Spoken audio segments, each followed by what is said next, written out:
چارەنووسی من لە ناو یەکێتیی نیشتیمانی کوردستان لەمەودا بەستراوە بەوەی کە تا چەند ئەو خاڵانە جێبەجێ. ئەو لژنە بریار بۆ ئاریشە نافخۆیان یەکێتی چارەسەر بکەتن دە ئێکەم بریاردا ئاریشەیەکە نۆ بۆ یەکێتی دروست کرد بە جوورەکی ئەو کەسێن کو نەها ناڕازینە لێ بریارێن لژنە و ئەندام و ئالیگرێنەوان لە جهێ ئۆرگانên حزبی تورên civakî kirîne bilin guya nerazîbûna xwe. Dê dawî civîna desta kargeriya mekteba siyasî yeketî da lijnek hatiye pêkanîn bê serperiştiya Kosrat Resulû Mala Bextiyar û Hakim Qadir û Ömer Fettah û Hêro İbrahim Ehmed û Bavêl Talabanî weke berpirsê Sekreteriyata Sekretêrê giştî bo cibcikirina wan biryaran ku li civata Serkiratiya Yeketî û mekteba siyasiya wê hizbê têne derkirin. Ev çar serkirdên yeketî ku tê gotin biryara sizadana û haydarkirinê wan derçûye beriya niha daxwînên dij bi Parta Demokrata Kurdistanê dabûn. Hiç tirsiye, ne valla hiç tirsiye. Ştî xweş ebê zû be encam bidirê. Adil Murad ku beriya niha gulbû divêtin sinûrek bû serkiratiya yeketî bihête danan. Bi taybet ew serkirdêne destemuya partî bûn. Partî heqî xwe tînî kirin belam em dijî hiç kesek nekira em serbexwîn wekû Sizadayekî din Lahor Şêx Cengî berpirsê Ajansa Parastin û Zanyarîye ku beriya niha di civînekê de gulbû melefên hindek ji serkirdên yeketî li cemî hene ku bi zava letkirina yeketî dayne. Nakire çîtir yeketî bi destî 15-16 neferê birasî binalêne. Her wasa Sîrwankê Xanecem endamê serkiratê yeketî bê serkiratiya hezba xwe gotiye.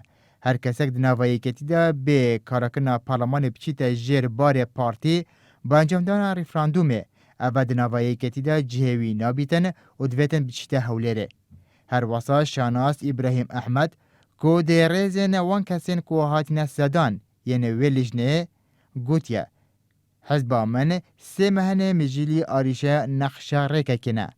Lê şandê me li cihê şepirzeyê û rakirina we navbera Silêmaniye û Pîrmam da nexşa rêk lê pirdê cihêleye. ئەمە دەرگایەکە بێ بۆ ئەوەی ئەگەر کێشەکان تەکنیکی و مەسەلەی Piştî belavabûna siza û haydarkirinan beşek jê berpirsên bilind yeketî beraber daxwînên wan herê bi awayekî lezgîn dilgiraniya beşeka din jê serkirdên yeketî li peyxwe anî û Ala Talabanî dê nameyekê de daxa ji Kosra Resulû Hêro İbrahim Ehmed û Mala Bextiyar kirîne û dibêjtin lijna sizadanê bo kadir û endamên dilsûz durust dikin û bersiva rixnan bi teşhîr didin.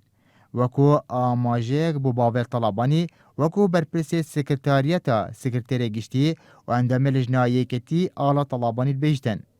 Sekreteriyata Mam Celal lê Çiyayê û Bajarê û Bexda jî kê mafê destwerdanê lê karûbarên navxweyan hizbê hebû lê beşdarîkirin di civînan û bû gihandina peyam û nûçeyên civînan bû Cenabê Mam cihê pêkenînê wekû ew dibêjtin. هەرچێک بڵێم لەوانەیە کە نەتوانم حەقی خۆی بەمێ.